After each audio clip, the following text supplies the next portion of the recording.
Good morning, team. Welcome back to day 6 of our aggregate reporting in pharmacovigilance course. अब तक हमने basics, regulations और report type देख लिए, लेकिन आज से हम एक नई जर्नी स्टार्ट कर रहे हैं और वो है राइटिंग और रिव्यूइंग। देखो, पीवी में डेटा तो बहुत होता है, लेकिन अगर आप उसको लिख नहीं पाए प्रॉपरली तो रेगुलेटर को समझ ही नहीं आएगा।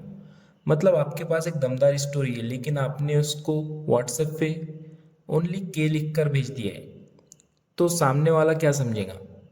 आज का दिन बहुत स्पेशल है। आप फील करो कि हम एक राइटिंग वर्कशॉप में बैठे, पेन पेपर लैपटॉप सब रेडी रखो। एंड हाँ, थोड़ा मजाक भी होगा, वरना इस सेशन में आप सब बोर हो जाएंगे। तो चलिए हम शुरू करते हैं। Why writing skills are critical in PV? Pharmacovigilance is equal to safety plus science plus storytelling. आप इतना याद रखो, क्योंकि रिपोर्ट ही वो ब्रिज है जो पेशेंट और रेगुलेटर के बीच होता है। आप इमेजिन करो, आपने एक सेफ्टी सिग्नल डिटेक्ट किया, बहुत बड़ा काम है, लेकिन रिपोर्ट ऐसी लिखी कि रेगुलेटर समझ ही नहीं पाया। तो क्या होगा? अप्रूवल डिले होगा, क्वेश्चंस बहुत सारे आने लगेंगे, या फिर हमको रिजेक्शन मिलेगा। Writing is not just documentation, it's life saving communication. आप बताओ, अगर आपके मैनेजर ने बोला यार तुम्हारी राइटिंग कंफ्यूजिंग है, तो आप क्या फील करोगे? सबको बुरा लगेगा। इसलिए राइटिंग क्लियर होनी बहुत ज़रूरी है। तो आई होप आपको समझ गया होगा why writing skills are critical in pharmacovigilance. अब हम समझते हैं difference between data and narrative. ये पॉइंट बड़ा इंटरेस्टिंग है, डेटा और नैरेटिव। डेटा मतलब टेबल्स, नंबर्स, परसेंटेज, ये आप सभी को पता होगा। और नैरेटिव का मतलब होता है उस डेटा की कहानी। एग्जाम्पल से मैं आपको समझाता हूँ ताकि आपको अच्छे से समझ आए। अगर मैं आपको बोलूँ 50 पेशेंट में हेडेक आया, ये सिंपल आपका डेटा हो गया। लेकिन अगर मैं बोलूँ 50 पेशेंट में हेडेक आया और उनमें से 30 को माइल्ड था और 5 को सीवियर, जिसका इम्पैक्ट उनके डेली वर्क पे पड़ा, ये हो गया हमारा नैरेटिव। आप समझ गए होंगे, डेटा बोलता है क्या हुआ, लेकिन नैरेटिव बताता है कैसे हुआ, क्यों हुआ और उसका मतलब क्या है। और रेगुलेटर को दोनों चाहिए, डेटा भी और कहानी भी। तो आपको इन दोनों का बेसिक्स डिफरेंस तो पता चल गया होगा। नाउ अब हम बात करते हैं golden rules of writing in pharmacovigilance. आप यहाँ एक फॉर्मूला याद रखो, 4C writing. 4C writing, 4C में आप पहला है क्लियर, सिंपल इंग्लिश, कोई शेक्सपियर नहीं। दूसरा है कॉन्साइज, शॉर्ट सेंटेंसेस बनाना आपको बहुत ज़रूरी है। तीसरा है कंसिस्टेंट, टर्म्स बार बार बदलना इसमें हमको नहीं करना है, बार बार हमको टर्म्स नहीं बदलने। Patient versus subject versus volunteer एक ही रखो कोई भी। लास्ट है हमारा करेक्ट, एविडेंस बेस्ड लिखो और गेसिंग कम करो, और गेसिंग करो ही मत। तो आपको समझ गया हूँ 4C क्या है हमारे। 4C क्लियर, कॉन्साइज, कंसिस्टेंट और करेक्ट। कभी कभी राइटर्स लिख देते the drug is very very very safe. अरे भाई, वेरी वेरी सेफ नहीं होगा, डेटा से सेफ होगा। सिंपल आप लिखो the drug is very safe या फिर ड्रग इज सेफ, ओनली आप इतना लिख सकते हो। तो आई होप आपको ये भी समझ गया होगा। हमारे 4C आप याद रखो, गोल्डन रूल से ये जब आप राइटिंग करते हो पीवी के अंदर, that is clear, concise, consistent और करेक्ट। उसके बाद हम बात करते हैं structure of a safety report. Her safety report एक स्टैंडर्ड स्ट्रक्चर फॉलो करती है। फर्स्ट कवर पेज, जैसे एक थीसिस का टाइटल पेज होता है वैसा इसमें कवर पेज रहेगा। Second executive summary, short overview रहेगा इसमें समरी के अंदर। मेथडोलॉजी, कैसे डेटा कलेक्ट हुआ, कहाँ से हमने डेटा को कलेक्ट किया, ये सब मेथडोलॉजी में रहेगा। उसके बाद रिजल्ट रहेगा, डेटा टेबल्स, एनालिसिस एक्सेट्रा। उसके बाद होगा डिस्कशन, डेटा का मतलब क्या था, और लास्ट में कंक्लूजन, क्या करना चाहिए। तो आपको ये समझ गया होगा, cover page, executive summary, methodology, result, discussion, conclusion. मैं आपको बताता हूँ, आपने कभी ना कभी तो थीसिस या फिर आपका फाइनल सिनॉप्सिस बनाया होगा, उसमें आप यही सब चीज़ें लिखते हो। तो पीवी के अंदर भी हम ये सब चीज़ें यूज़ कर सकते हैं। लाइक कवर पेज रहेंगे, उसमें उसमें समरी रहेंगी, रिजल्ट्स क्या रहेंगे, डिस्कशन कैसा होगा, उसके बाद कंक्लूजन। याद रखो, अगर आपने स्ट्रक्चर फॉलो नहीं किया तो रेगुलेटर बोलेगा ये क्या व्हाट्सएप फॉरवर्ड भेज दिया है। तो आपको स्ट्रक्चर फॉलो करना बहुत ज़रूरी है अगर आप एक सेफ्टी रिपोर्ट बना रहे हो तो। दोस्तों चलिए सबसे पहले बात करते हैं एग्जीक्यूटिव समरी की। ये रिपोर्ट का एलिवेटर पिच होता है, मतलब अगर आपको लिफ्ट में रेगुलेटर मिल जाए और बोले भाई बताओ तुम्हारे ड्रग की सेफ्टी क्या है, तो जो 2 मिनट में आप उसको एक्सप्लेन करोगे वही एग्जीक्यूटिव समरी है। इसमें बेसिकली 3 सेक्शन होते हैं, what, why and how. What, इस रिपोर्ट में क्या कवर हुआ है। व्हाई, ये रिपोर्ट क्यों इम्पोर्टेंट है, इस सेफ्टी रिव्यू की क्यों ज़रूरत हमको पड़ी। एंड हाउ, इस रिव्यू को कैसे परफॉर्म किया गया है, कौन सी मेथडोलॉजी पे इसको परफॉर्म किया गया है, ये सब इसमें रहेगा। कॉमन मिस्टेक क्या होती है, लोग एग्जीक्यूटिव समरी को 5-6 पेजेस में बना देते हैं। अरे भाई बिजी रेगुलेटर के पास टाइम नहीं होता, उसे एकदम शॉर्ट और फोकस समरी चाहिए। Think of it like news headlines. अगर न्यूज़पेपर का हेडलाइन ही 3 पेज का होगा तो कौन पढ़ेगा। मैं आपको एग्जांपल से बताता हूँ रॉन्ग और राइट से। Wrong, the company has collected multiple data sources over a large number of patient. And right, during the reporting period, 1.2 million patient exposed, 450 ICS are reported and no new signals identified. इसको हम benefit risk remain positive में रखेंगे। Simple short sharp, बस regulator को तुरंत समझ आ जाए। I think आपको एग्जीक्यूटिव समरी समझ आ गया होगा। अब रिजल्ट सेक्शन को आप समझ लो जैसे क्रिकेट का स्कोर बोर्ड। मैच खत्म होने के बाद क्या चाहिए, एक स्कोर बोर्ड, रन्स कितने बने, विकेट कितने गिरे, कौन बेस्ट प्लेयर था। सिमिलरली एग्रीगेट रिपोर्ट में रिजल्ट का मतलब है टोटल एक्सपोजर, कितने एडवर्स इवेंट आए, उसमें से कितने सीरियस थे, कितने नॉन सीरियस थे, कौन से न्यू सेफ्टी सिग्नल हाईलाइट हुए। मिस्टेक जो अक्सर लोग करते, सिर्फ नंबर लिख देते विदाउट एनी कॉन्टेक्स्ट। अरे नंबर तो कैलकुलेटर भी लिख देगा, आपको कंपैरिजन करना है previous year versus current year का, male versus female, country wise breakdown उसमें होना चाहिए प्रॉपरली। मैं आपको एग्जांपल बताता हूँ कि आप राइट और रॉन्ग में कैसे फ़र्क कर सकते हैं अगर आप रिपोर्ट बना रहे हैं। This year 120 serious adverse event reported, ये आपका हो गया रॉन्ग रिपोर्ट टाइप।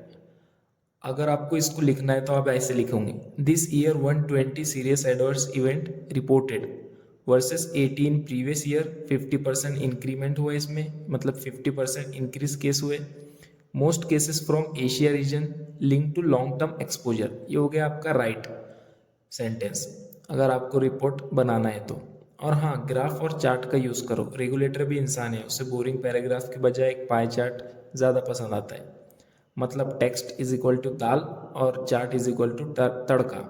आपके समझाने के लिए ऐसी एग्जांपल मुझे देनी पड़ रही है, बट आपको इससे अच्छे से समझ आएंगे, इसलिए मैं आपको ऐसी एग्जांपल दे रहा हूँ। अब आते हैं केस नरेटिव पे। ये होता है एक पेशेंट की कहानी लिखने का सेक्शन। समझ लो जैसे क्राइम इन्वेस्टिगेशन स्टोरी। नरेटिव को मतलब है एक पेशेंट की जर्नी एक्सप्लेन करना, पेशेंट का एज क्या था, gender, medical history, drug start कब हुआ, एडवर्स इवेंट कब रिपोर्ट हुआ, क्या ट्रीटमेंट मिला था, उसका आउटकम क्या था। सब कुछ एकदम क्रोनोलॉजिकल ऑर्डर में लिखना है ताकि रीडर को समझ आए कि पहले क्या हुआ बाद में क्या हुआ।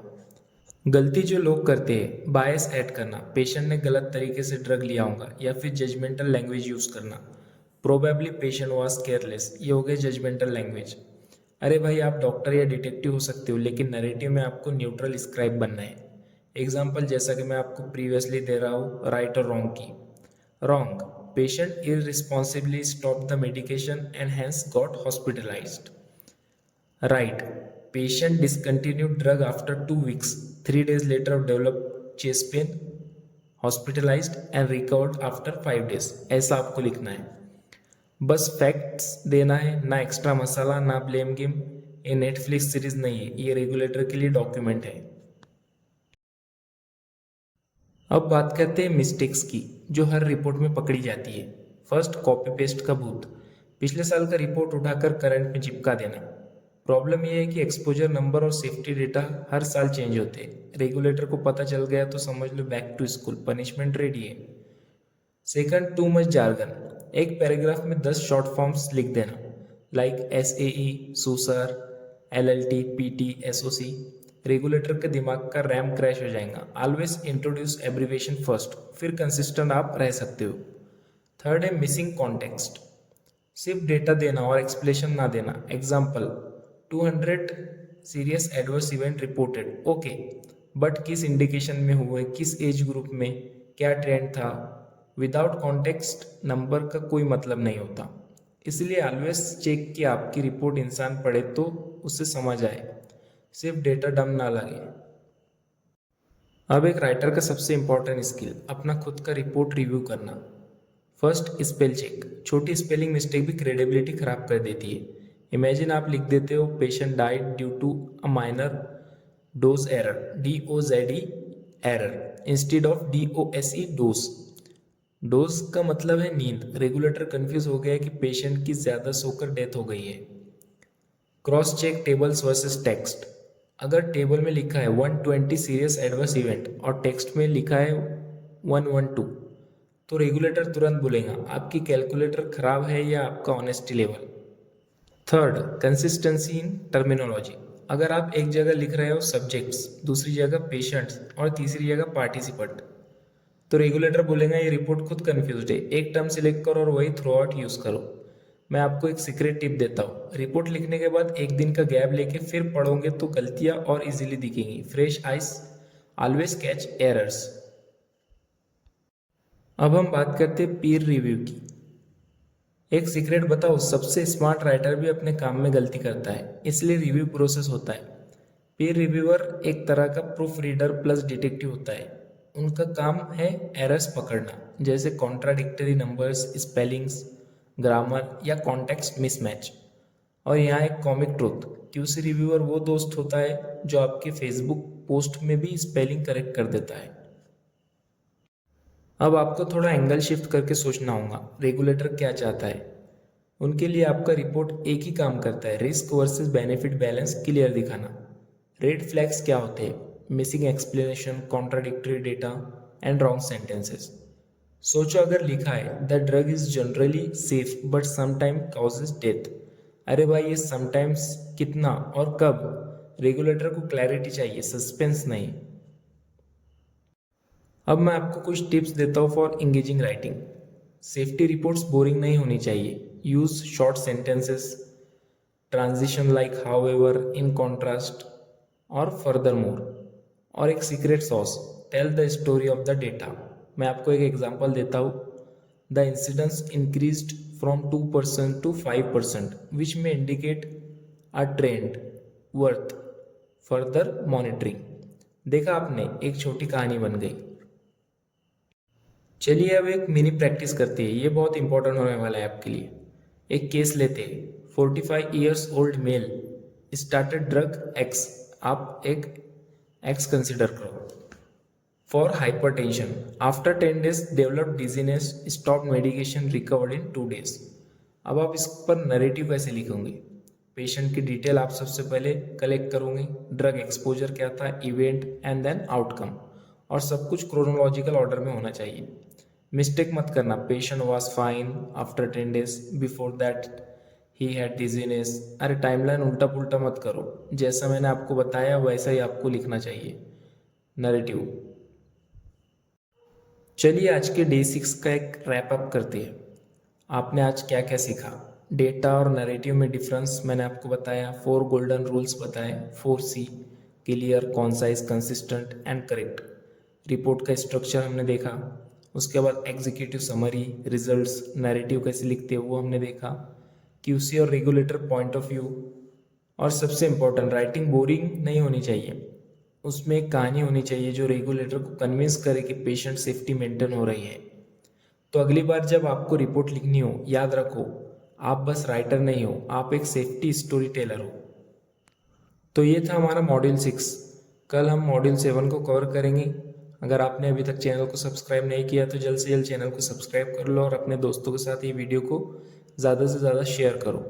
और हाँ, डिस्क्रिप्शन में आपको गूगल फॉर्म मिलेगा, उसको आप जल्द से जल्द सबमिट करो, उसको फिल करो और सबमिट करो, क्योंकि आपको सभी मॉड्यूल्स एंड होने के बाद एक टेस्ट दिया जाएगा, उसके बाद आपको सर्टिफिकेट मिलेगा। तो मिलते हैं हम अपने नेक्स्ट वीडियो में।